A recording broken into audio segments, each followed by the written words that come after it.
All right, ladies and gentlemen, welcome to Daily Power Parsha. Okay, so let's jump in. Torah portion this week is Vayeitzei, and we've had a lot of discussion. Man, oh man, Shevitz. We've had a lot of intrigue and just terrific stories.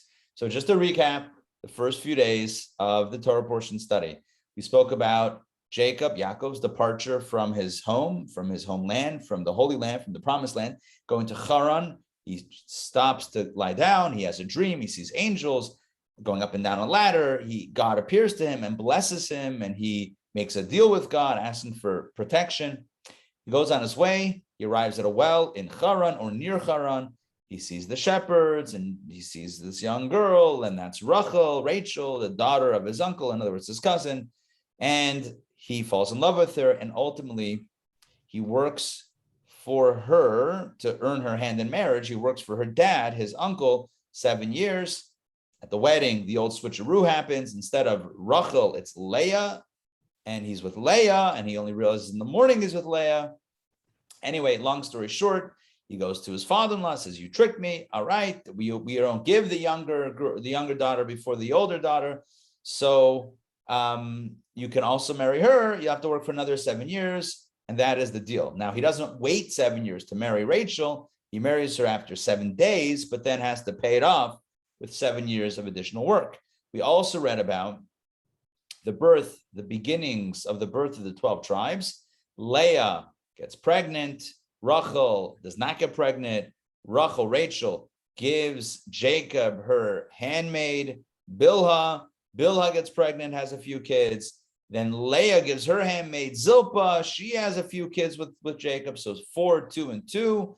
And then the story with the mandrakes, with Reuven gets the mandrakes and gives it to his mother Leah. And then Rachel wants it. So there's a deal. If you take them, if I give you the mandrakes, if you give me the mandrakes, says Rachel, I'll give you Jacob for tonight. And indeed, that's what happens. Leah gets pregnant and has another 2 sons and then another child, which is a girl, and that is Dinah. Okay, so that's kind of where we ended off. Oh, I'm sorry. Then, how did I forget the dramatic conclusion of yesterday's reading?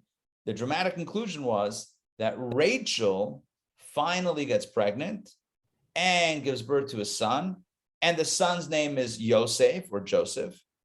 And at that point, very importantly, Jacob turns to his father-in-law, Lavan, and he says to him, "Time for me to go.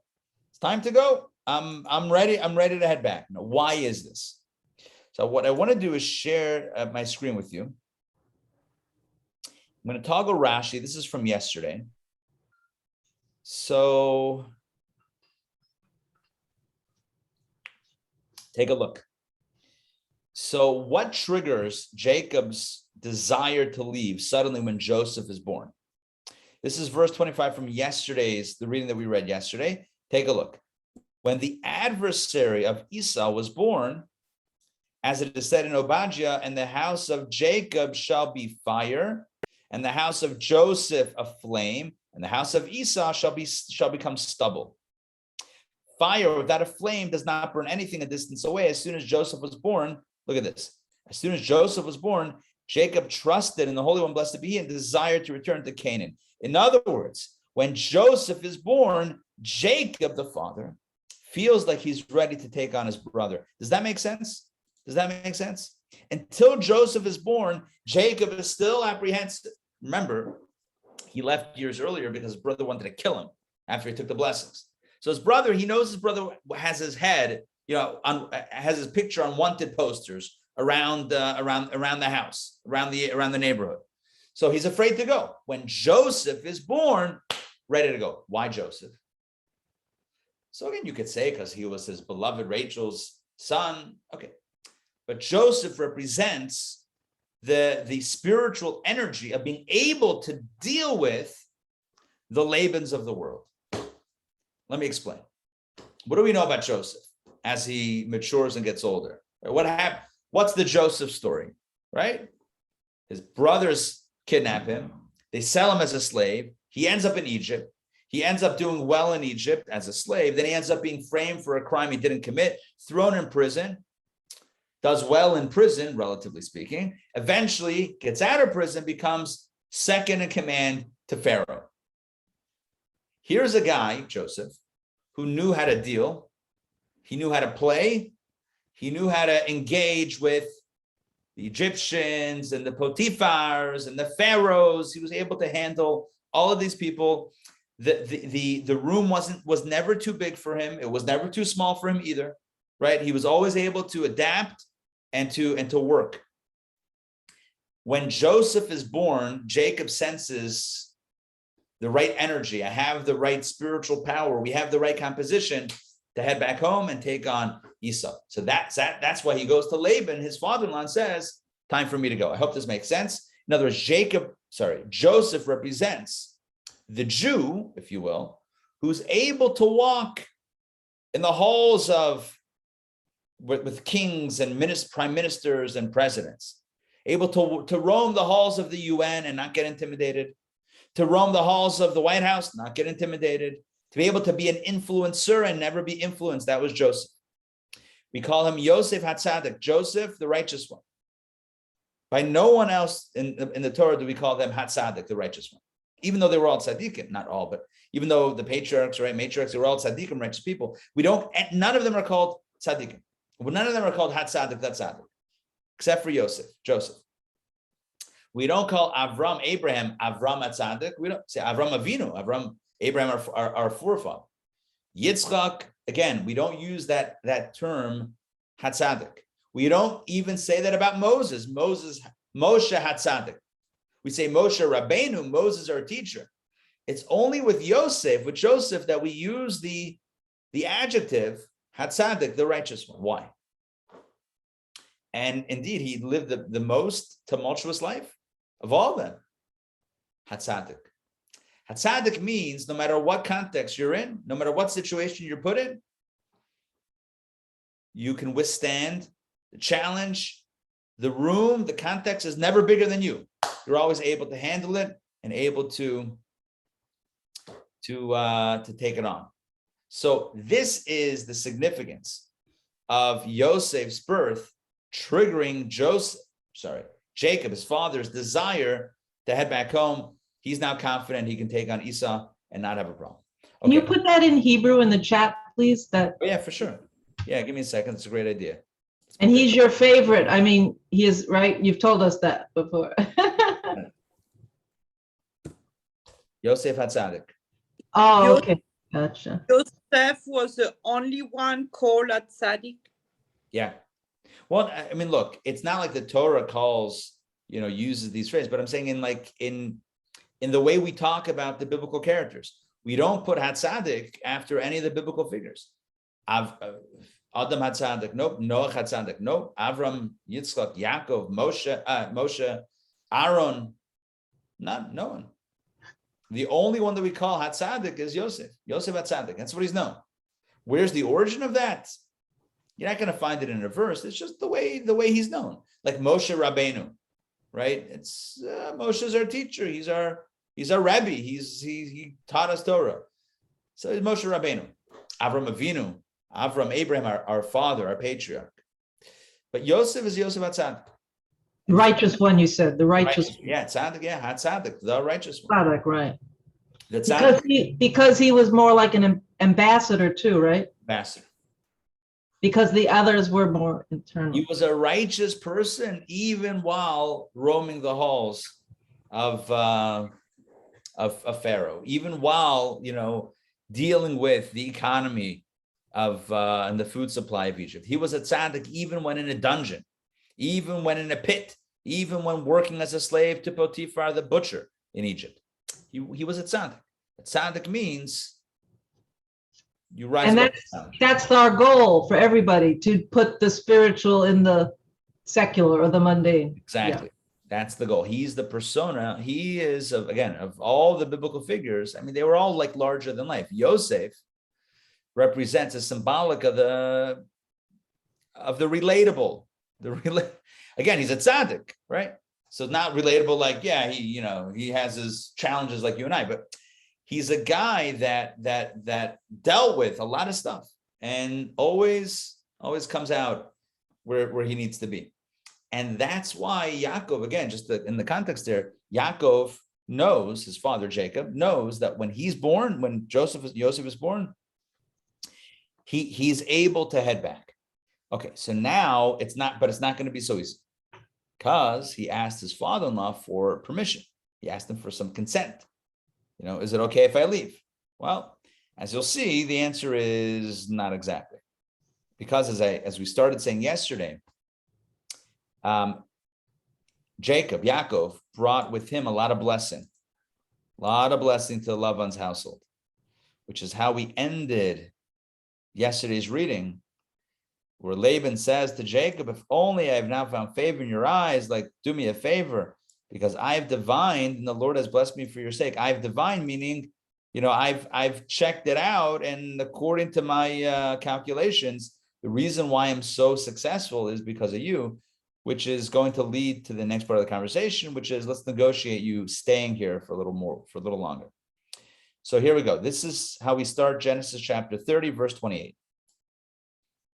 So then he said, this is just to clarify, then Laban said to Jacob, specify your wages for me and I will give them. In other words, whatever you want as payment, name your price, name your wage, and I'll give it to you.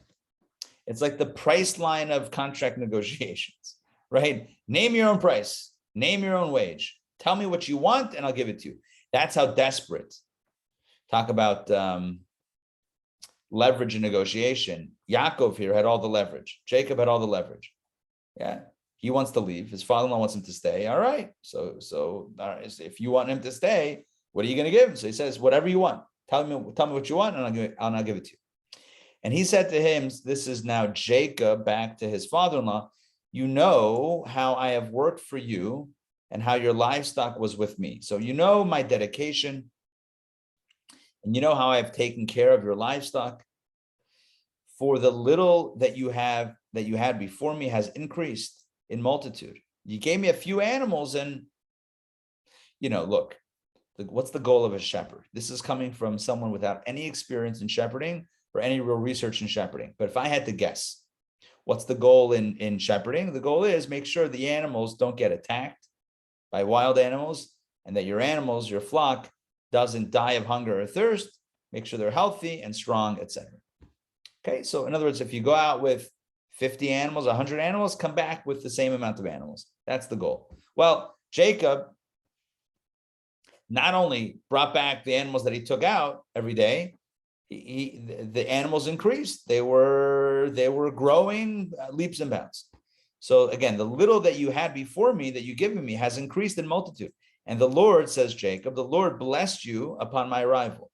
But now, when will I too provide something for my household? So he kind of frames it like this. All these years, and you have to remember, he worked for 14 years, at least. Yeah, probably about 14 years, 7 years to marry Leah and 7 years to marry Rachel. Okay, so 14 years he worked. And what he's saying is, I worked hard and I worked honestly and honorably, and thank God I've made you very wealthy. You've become wealthy due to my work.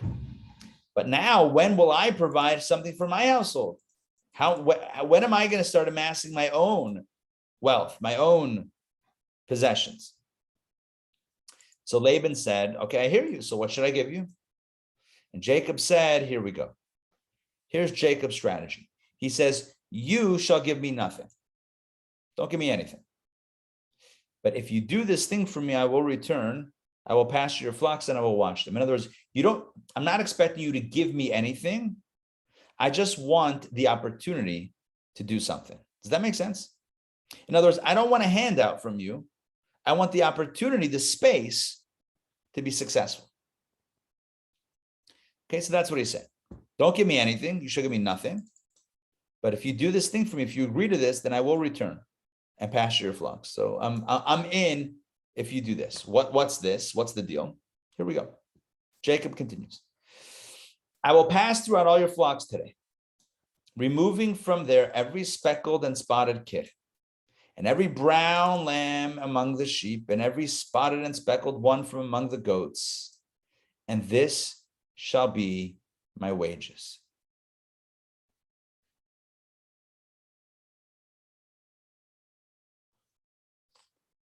In other words,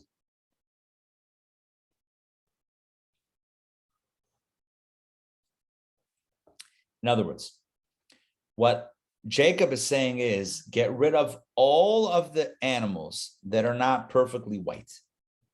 Get rid of all the speckled and the spotted and the brown and spotted and speckled again, whether they're kid goats or lambs or adult goats, whatever it is, anything that has any colorization in it, if you will, take out from the flock.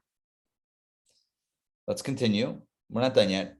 And my righteousness will testify for me at a future date, for it will come upon my wages before you. In other words, that way you'll know, and we haven't yet set up what's going to happen here, but he says, if we do what I'm suggesting, that way we'll know without a doubt that everything that I've earned is on my own and it's not from your stuff. So he says like this, whatever is not spotted, it was not speckled or spotted among the goats or brown among the sheep shall be counted as stolen with me. In other words, any animals that are not speckled or spotted or brown or whatever it is, that's not mine. I feel like it's not clear what's going on here. So let me break it down. Jacob essentially says, look, start me off with no speckled, spotted, or brown animals. Okay, clear all those out. Any animals that will be born henceforth, speckled or spotted or brown or whatever it is, any of those types of animals will be considered mine. Because you're leaving me, Laban, you're leaving me with only like white animals. Okay, so all those animals are yours. You took out the speckled and spotted ones already. All the white animals are yours. But any new animals born that have the speckles or the spots or whatever it is, those animals, the new ones, will be mine. Okay. And again, if you see me holding on to any non-speckled or spotted animals, you know that's my theft. Okay. And Laban said, very well. If only it would be as you say. In other words, great. What a deal. I mean, this guy, like, he thinks the guy's crazy. He was willing to pay any price to keep his son-in-law as a shepherd. Meanwhile, his son-in-law says this weird, bizarre thing. He doesn't want anything. He just wants to start off with some animals that don't belong to him. And any animals that will be born with spots or speckles or whatever it is, that will be his. Bizarre. Laban doesn't lose anything. Are you with me on this? Laban's not losing any animals. Let's continue. So Laban removed on that day, verse 35, the ringed and the spotted male goats and all the speckled and spotted female goats, whichever had white on it, and all the brown from among the sheep, and he gave them into the hands of his sons. So essentially, Laban removes all of the spotted and speckled and ringed and brown goats and sheep, all the animals with all those colors on it, he removed. And he gave them to his sons, who I guess were also shepherds elsewhere. He gave them to his sons. And he set 3 days' journey between himself and Jacob. And Jacob tended Laban's remaining animals. These are the ones that did not have the specks or the spots or whatever it is, whether they were totally white or totally black. I don't know. I was assuming white, but maybe they were all black. I don't know. Either way, they're not the spotted and the speckled and the ringed and the brown goats or sheep. These are the ones that are not that. That's what Jacob is left with. So Jacob has this collection of animals. He's a 3-day journey from all of the other animals that do have the spots and the speckles and the rings and all that stuff. He's got his own situation. And again, all these animals right now don't belong to him. These are starter animals, right? Any animals henceforth that will be born with the spots and the speckles, those will belong to him personally. But all these animals right now that he has, those belong to his father. So again, his father-in-law is not investing. He's investing, but he's not giving anything. He's not paying him a wage. He's not promising him a salary. He's not even promising him commission. Maybe it is commission. I don't know what you would call it. Any animals henceforth born with the spots and the rings and the speckles and the brown sheep, those will be Jacob's. Well, here's what happens next. Verse 37. And Jacob took himself, or for himself, moist rods of trembling poplar and hazelnut and chestnut. Okay, so he took these sticks, various wood sticks, and he peeled white streaks upon them, bearing the white that was on the rods. So picture a stick, a brown stick, and imagine peeling like in a circle. Imagine peeling so that you create white streaks, like a spiral of white streaks. So you have the original dark color of these sticks, and you have kind of like this the spiral peel of white streaks. Okay, you with me so far? Yeah, he's creating the imagery of spotted and speckled and ringed. He's creating that imagery on a stick. Okay, then what does he do? Verse 38. And he thrust the rods that he had peeled into the gutters in the watering troughs where the animals would come to drink, opposite the other animals, and they would come into heat when they came to drink. Okay, so now, it's not only drinking from the trough, but also some other things are happening over there. And what are the animals looking at? Yeah, they're looking at these ringed rods, okay? And the flocks came into heat by the rods, verse 39, and the animals bore, okay, we're kind of fast forwarding through the details here, but the animals eventually they gave birth to ringed, spotted, and striped young. So how does Jacob, again, just to recap this, how does Jacob facilitate this? He takes the rods, peels so it's alternating white and brown, or white and gray, or white and black, whatever it is, right? It's alternating colors. He puts these rods into the water, near the watering troughs. The animals are doing their thing, and ultimately the young that are born are now ringed, spotted, and striped. Now, is this a biological thing? Can we explain this?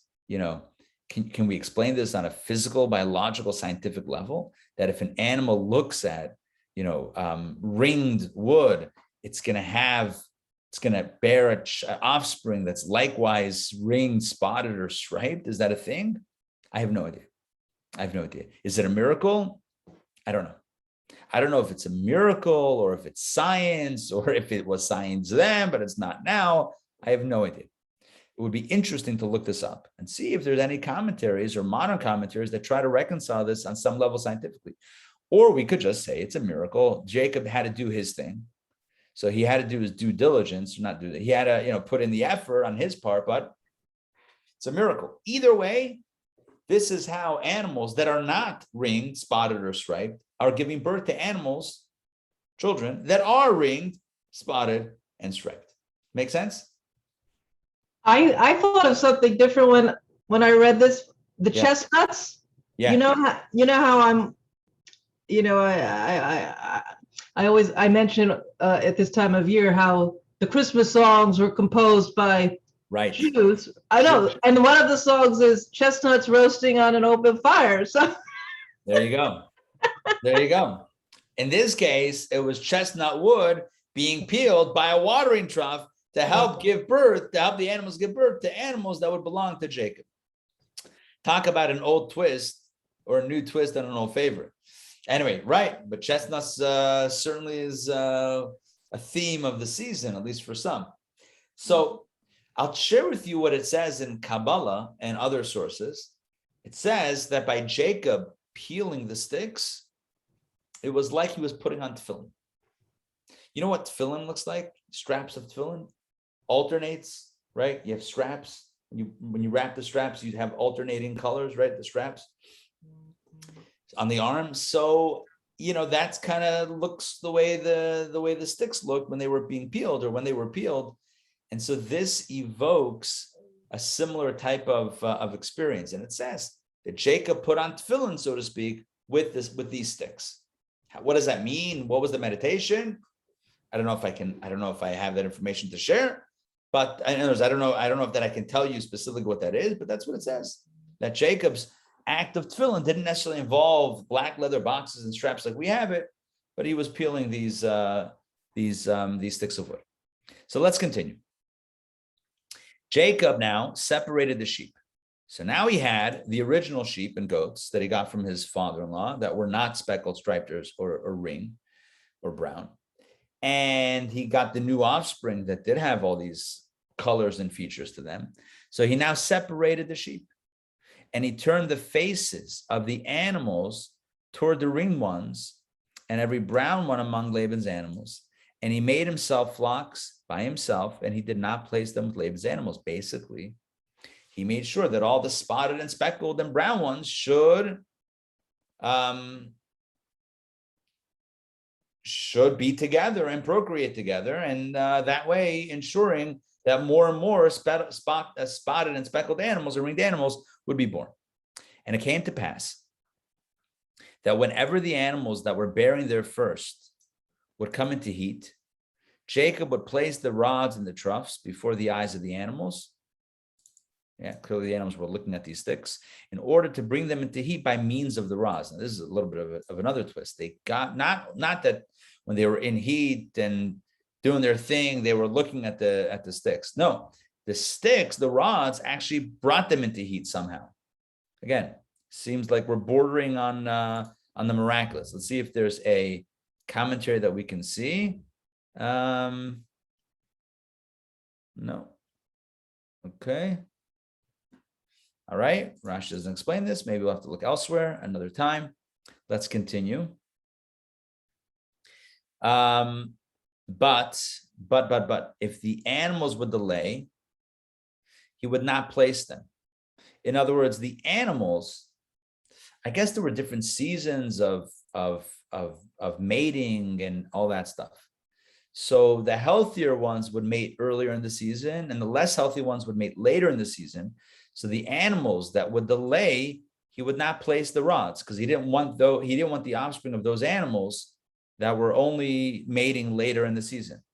So essentially what he facilitated was that the ones that were delayed were Laban's because they weren't spotted, speckled, striped, and the ones that bore their first, and those that bore early, became Jacob. So the ones that made it earlier on in the season, which indicated a vitality and a vibrancy, etc., maybe the catches, right? The ones that are, that mating early. So those he put the rods because he wanted their offspring. And the ones that made it late, no rods for you. No rods for you. You can stay with Laban's animals.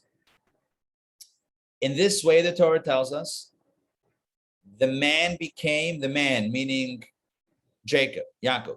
The man became exceedingly wealthy. In fact, in the Hebrew, it says, Vayifraitz ha'ish, the man became wealthy. Yifraitz means he prospered. Ma'oid, ma'oid. Very, very much so. He used a double expression. Ma'oid, tov ma'od, right? How you doing? Tov is good. Tov ma'od is very good. Tov ma'od, ma'od, very, very good. This guy, Yaakov, our patriarch, Jacob, Yaakov, became very, very wealthy. And he had prolific animals. And, well, ultimately, he sold some of those animals. And he was able to acquire maidservants and manservants and camels and donkeys. Oh, he had his own situation, his own estate almost of wealth, portfolio. So it's important to remember the timeline. Jacob works for his father-in-law for 14 years, essentially doesn't really earn a penny of his own. He's working, to earn the right to marry the Laban's daughters. At the end of that, Joseph is born. He's ready. At the end of 14 years, Joseph is born. He's ready to go home. Laban says, stay with me. He says, okay, one condition. I have to be able to provide for myself now. I got to start feeding my family on my own. He says, okay, what do you want? Don't give me anything. Just give me some starter animals that are not speckled, spotted, ringed, whatever. Give me some starter animals, and any anomalies When I say anomalies, I mean any animals that are not like their parents. In other words, the spotted, speckled, any of those I'll keep and you get the rest. What a deal. Great. He puts the rings around by the troughs, the sticks peeled with the rings by the troughs. The animals that mated gave birth to animals that were spotted. He kept those. The ones that were early, the ones that were healthy, he had spotted, whatever. And he became very wealthy. That's the story. Rabbi, Yeah. so it sounds like he was more wealthy than others, in the community. And so how did that, play out? And then also the maidservants and manservants, were they not our people? Probably not. Yeah. There's a Rashi, it should be a Rashi on this, I believe. Rashi explains how he leveraged his, here we go. He would sell his animals at a high price and purchase all these for himself. What do you say? Maidservant and manservant. I mean, this is what was going on then. I'm not, I don't know that this is a condoning of life 3,700 years ago. This is just a description of life 3,700 years ago. Jacob was very wealthy. Now, was he wealthier than his father-in-law? He might have been. He might have been at some point. But also, of the typical community, I don't know. It sounds like, he was top of his game. That's what it sounds like. But of course, what happens with success is jealousy. That's right. Yeah, that's what I'm getting at. Yeah. Well, that's literally, take a look. So if that's a perfect segue. Yeah. So Jacob heard the words of Laban's sons. Remember, they were also shepherds, saying, Jacob has taken all that belonged to our father. In other words, Jacob, he's so wealthy, he stole everything. That was what they would say. They were bitter, they were angry, they were jealous, whatever you want to call it, resentful. And they disparaged Jacob. He stole everything from our father. And from what belonged to our father, he has amassed this entire fortune. Yeah, his entire fortune, it belongs to our father. It really is, it's ours. You see what's going on here? It's resentment and jealousy and anger and bitterness, sour grapes, whatever you want to call it. Honestly, what I would call it is natural human emotion, right? Normal, natural human emotion, right? Who hasn't been resentful at some point of someone else's success? I'm not saying we celebrate that or that's a good thing or that's an acceptable thing, but it happens. That's the nature of life, right? You see success, right? You see more success than perhaps you've had, right? Again, it's not about us, you present company excluded, but one who sees someone else be more successful than them, there's a natural feeling of jealousy, which could turn ugly. And that's what happens here. Jacob is successful. Instead of feeling good for Jacob, finally he's able to make it on his own and be successful. Nope, he stole it. He took it from our father. He took it from our family. He's a ganav. So, all right. And that word leaked. He heard those words. In other words, it leaked to Jacob. Jacob heard through the grapevine. And Jacob saw Laban's countenance, that he was not disposed toward him as he had been yesterday and the day before. In other words, he saw that Laban's face, his whole expression has changed. He no longer is as loving. I mean, he was always a liar and a swindler, but Laban, but with a smile. Now it's not even a smile. He's just too jealous, too envious. So it's clearly this, think about it. Think about it in business. You give someone a business opportunity, you give them a piece of your company and they turn it into this, $1 billion enterprise. And you're still sitting on the original piece, which is, okay, but not nearly as lucrative. Yeah. Are you going to say, I started that person, they took all my stuff, they used my printer originally? I mean, of course, that's nature, right? That's the nature of things. The nature is, to look at that the one looks at the other in a negative way. So Jacob realizes this. He realizes his father-in-law is not too keen on this. So at that point, God says to Jacob, a little divine intervention. God says to Jacob, all right, now's the time. Return to the land of your forefathers and to your birthplace, and I will be with you. Remember when I told you 20 years before? Remember when I told you when you were lying down, beginning of the Torah portion? Remember 20 years prior when you were lying down on Mount Moriah, Har Moriah, on the way out of Israel, and you had a dream with the ladder and the angels? And I said to you, I'm going to be with you until you go back. And you said, great, then I'll build a home for God and give tithes. Remember that conversation 20 years ago? Now's the time. Now's the time to head back. Return to your land, and I will be with you, God says. Nothing to worry about. That was the message. That was the communication between God and Jacob. So what does Jacob do? Jacob sent and called Rachel and Leah to the field, to his flocks. So Jacob calls a family meeting. He calls his wives, the two sisters, Rachel and Leah. And where they have a meeting? Out in the field, where the animals are. Why outside? Number one, amongst the wealth of the holdings of the possessions of the family, which is a good thing. And number two, maybe the house is bugged. I'm kidding. But now they're meeting outside in the field. It's private. They're alone. They're with the animals, and they can have the schmooze, a bit of a heart-to-heart, an open conversation. Remember, as much of a ganav as Laban was, much of a thief he was still their father. And Jacob wants now to leave, and God told him to leave. So now the question is, what's he going to do? So he has this conversation with his wives. And he said to them, I see your father's countenance. I can tell on his face that he is not disposed toward me as he was yesterday and the day before. In other words, he's not happy with me anymore. He doesn't smile anymore at me. But the God of my father was with me. Not despite Laban's, anger with me, God has still been with me and made me successful. This is all part of Jacob's monologue or conversation with his wives. And he says to them, that with all my might I served your father. That it's not like I took a vacation or wasn't into it. I gave it my all to serve your father. But your father mocked me. Listen to this. Your father mocked me, played around with me, and changed my wages 10 times. The guy drove me bananas 10 times, by the way. By the way, what does it mean to change my wages 10 times? Now the Torah is about to fill in, Yaakov is about to fill in a bit of narrative that the Torah didn't mention earlier. All those years in this new arrangement of the speckled, spotted animals, ringed animals, Laban was consistently trying to change the nature of the arrangement to work to his advantage and against Jacob. So listen to this. Your father, Laban, mocked me and changed my wages 10 times, but God did not permit him to harm me. Take a look at the details. If Laban would say, speckled ones shall be your wages, then all the animals would bear speckled ones. And if he would say, thus, ringed ones shall be your wages, then all the animals would bear ringed ones. Thus, God separated your father's livestock and gave it to me.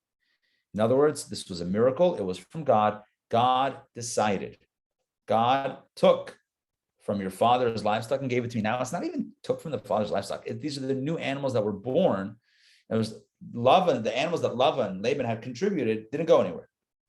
They still belong to Laban. The animals that were born to those animals belong to Jacob if they were spotted, speckled, ringed, etc. And even though Laban tried to change the terms of the agreement many, many times, tens of times, nonetheless, Yaakov was blessed and was successful. And it came to pass, this is all Jacob recounting the story to his wives. And it came to pass at the time the animals came into heat that I lifted my eyes. Listen to this. I lifted my eyes and saw in a dream, and behold, the he-goats that mounted the animals were ringed, speckled, and striped. He's now sharing a dream, a vision that we haven't seen before. He saw the animals in this vision, they were ringed, speckled, and striped. And an angel of God said to me in a dream, Jacob, Yaakov. And I said, Hineni, here I am. And the angel said, now lift your eyes and see that all the he-goats mounting the animals are ringed, speckled, and striped. For I have seen all that Laban is doing to you. In other words, the vision that shows the striped animals mounting the other animals, right? That's a vision that says that God is with you and God will grant you success. I am the God of Bethel, where you anointed a mountain. Remember Bethel? Where was Bethel? Bethel was the space on Mount Moriah, right? Where Jacob slept. And God appeared to him. So now the angel and God is saying to him, I am the God of Bethel. I was the one 20 years ago when you had that dream. That's me. Where you anointed a monument, remember you poured oil on it, where you anointed a monument, where you pronounced to me a vow. Now, God says in this vision, arise, go forth from this land and return to the land of your birth. This is all a quote from Jacob to his wives. This is not telling us as it happens. This is telling us how Jacob reports it to his wives. He says to his wives, God has blessed me, made me successful. God has come to me in a vision, in a dream, and said, it's time to leave. And he wants to ask their permission because it means uprooting them from their family. And he knows what that's like. It's not an easy thing. So he needs their consent. He's not going to just say, guys, Rachel, Leah, we're moving. It's not nice. It's not the right way to do it. He has to speak to them. So he sets it out. Your father has been trying to sabotage this. God has given me success. God told me it's now time to go home. So what do they respond? And Rachel and Leah replied and said to him, do we still have a share or an inheritance in our father's house? In other words, you think we're giving up anything? Are we not considered by him as strangers? For he sold us and also consumed our money. In other words, you think we have a loyalty to our father? You think he cares about us? You think he recognizes us? He considers us as strangers, not as daughters. He sold us to you. I mean, to Jacob, right? He bartered us for work, right? And consumed our money. Yeah. So what they're trying to say is, we don't mind. But all the wealth that God separated from our father is ours and our children. So now, in other words, our father tried to swindle us also, but now God has given us this wealth. So now all that God said to you, do. In other words, you have our permission, you have our consent, we're okay going home. All right, now, going back with you to your home and leaving our home. That's how the reading ends, reading number 5. It's a long reading, very narrative based. Yeah.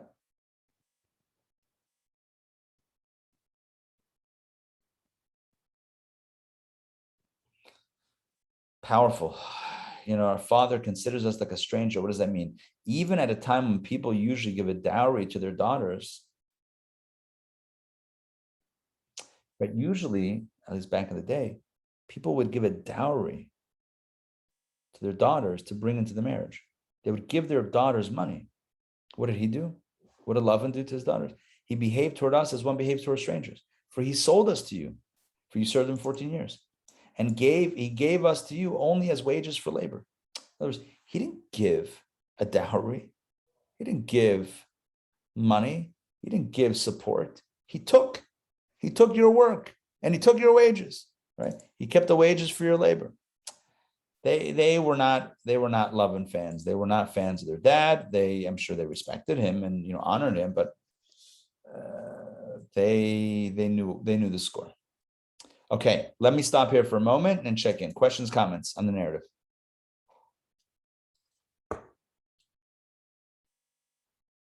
All make sense? What's the moral of the story?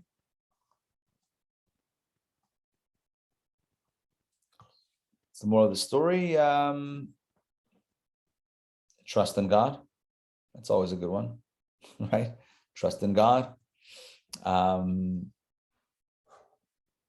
God made Jacob wildly successful and wealthy, right?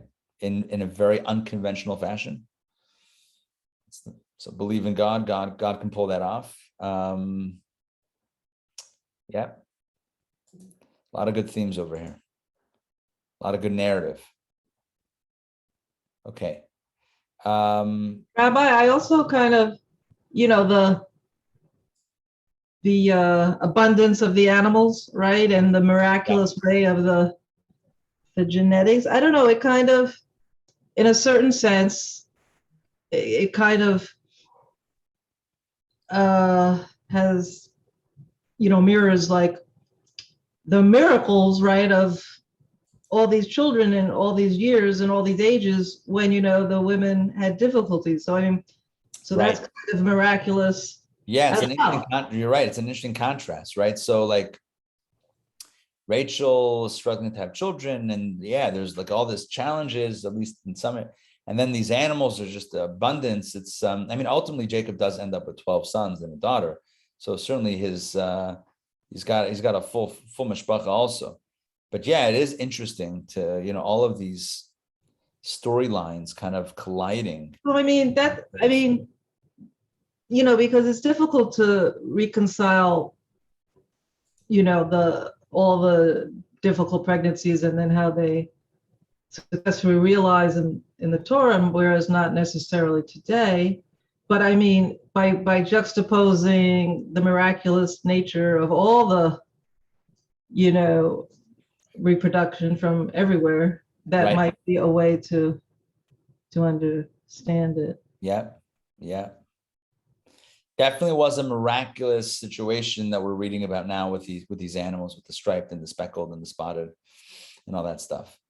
And the idea that spiritually it was kind of like putting on tefillin is also like a little bit very, very curious. What's the connection between tefillin and peeling sticks for the sake of the animals reproducing in spotted and speckled ways? And there wasn't tefillin yet then, right? I mean, right. They didn't have physical tefillin like with boxes, black boxes. And it wasn't the Torah yet, right? I mean, realized. Right. So they kept the mitzvahs in their own way. And so what was the way of tefillin? This is Yaakov peeling sticks. This was so it was like somehow internally they knew what to do. Exactly. And it was a spiritual form of it. So like whatever spiritually we accomplish on that. Now, what happens when we put on tefillin? Let's actually spend a moment on this. I looked at reading 6. It gets into the departure of Yaakov and the chase. It's a whole narrative. And I think we can do it with 6 and 7 together on Friday. We'll do 6 and 7 and after, I think we'll be okay with that. I don't want to start it now because it's too big of a story to like try to do quickly. The tefillin, there's two boxes of tefillin that are worn daily in the morning. One box goes on the arm, opposite the heart, and one box goes on the head. The Torah says you put as a sign on your heart, on your arm, and between your eyes. So between your eyes is not literally here; it's in the top of your head, lined up, centered. And one box goes on the arm. You always put on your weaker arm. So if you're righty and you put on your left arm, if you're lefty, you put on your right arm. It's always the weaker arm, and it's tilted in toward the chest. And then it has leather straps. You wrap it. There's a lot of symbolism in the tefillin, a lot of mystical significance. Tefillin represents centering our heart and our mind, which is why it's a great practice to do in the morning, a meditative practice to do in the morning, because what it means is that I'm acknowledging that my feelings could be out of control. My thoughts could be out of control. And I'm working on centering my feelings, making sure that I'm feeling what I need to be feeling and not feeling what I shouldn't be feeling. And that my thoughts are also where they need to be. I heard a fantastic phrase this week. The phrase is called metacognitive. Metacognitive. What's metacognitive? So cognition is obviously the way we thinking. Metacognitive means being aware of your thoughts, which is really the whole import of Hasidic philosophy is about becoming aware and sensitive and acknowledging our thoughts so that they don't run away from us. Because if we're just reactive, if we're just being impulsive, then we're probably not where we need to be. So the tefillin reminds us to center our minds, to think about what we're thinking about, and that will help guide our heart to be in the right way so that we're not reactive, emotionally reactive, but we're proactive, and that we're in a good place. So I mentioned this as the spiritual energy of tefillin. Now, did Yaakov accomplish that while peeling sticks? Was he meditating and, his mind and heart, his feelings and his ideas, were they being centered? I guess if that's the comparison that's given, then that's made, then I would imagine that there was some sort of, of connection between those two themes. So maybe as he's peeling it, he's thinking about God being the source of blessing, and that Laban, his uncle, his father-in-law, cannot harm him in any way as long as God is protecting him. So his mind and heart are being centered. He's not fearing. He's not panicking. He's not. Perhaps that's the meaning. Either way, for us, whether we put on tefillin or not, and of course, the tradition, the mitzvah of tefillin, is tradition done by Jewish men over the age of 13. So yeah, I certainly understand the dynamics, right? But even if not tefillin, we can all peel sticks, so to speak. We can make sure that every morning we open up a prayer book and we pray and we meditate and we center our mind and we align our heart with where it needs to be, and thus enter the day in a good place and in a good internal space. Okay, that's it for today. Questions, comments before we close out? Okay, all right, join me tonight, Wednesday night, 7:30 p.m. Torah Studies. Torah Studies features a beautiful conversation. The topic of the class, hold on. The topic of the class, we have a great title for the class. It's called, one second, Jerusalem. There we go. A Jerusalem Jew in Times Square. A Jerusalem Jew in Times Square. Excuse me, are you Jewish? Excuse me, are you Jewish? But now it's, excuse me, are you a Jerusalem Jew in middle of Times Square? So we're going to talk about Jerusalem Jews, what that means. We'll talk about Times Square. We'll talk about the confluence of tradition and modernity. That's really what the class is about, right? The balance between tradition, authentic Jewish tradition, and living a modern forward-thinking life. Okay, that's tonight. Sarah, did you have a question, comment? I see a hand. No? Okay. All right. Okay, good. All right, good to see everyone tonight, 7:30. Tomorrow, JLI, we don't have DPP because we have JLI tomorrow at 12 in person with lunch, bagels, lox, cream cheese. Friday, we're back to DPP, regular time, 12 o'clock. And next week, got a lot of stuff. Don't forget to sign up for jewelry. Don't forget to sign up for Kabbalah Matrix. Don't forget to sign up for Meals of Love, volunteering, and other good stuff, which I am blanking on right now. Okay. Sundays, Kabbalah and coffee in person. Kabbalah and coffee, exactly. We're back exactly in person. Bagels and cream cheese and lox also. I'm going to register for the today for the next Monday, right? It's Rosh Chodesh Society. Oh yeah. My God, thank you for it. Rosh Chodesh Society, Monday night, very important. Monday night RCS. Yes, it's all about practical mitzvot, well connected. It's about grounding spirituality in the material, which is the theme that we love talking about. So that's coming up Monday night in person, and we're also going to have a live stream of that as well. So join us, whether from close or from far. Join us for that. Okay. See you guys. Bye, Sarah. Bye, Donna. Bye, Olia. Bye, Sandrine. Bye. Thank you. Wow. DPP is already Shabbat here, so I won't be able to Oh, okay. So we'll miss you Friday. All right. So you'll catch it on the recording. see you next All right. week. We'll see you. Take care. Bye. Bye. Bye, everybody.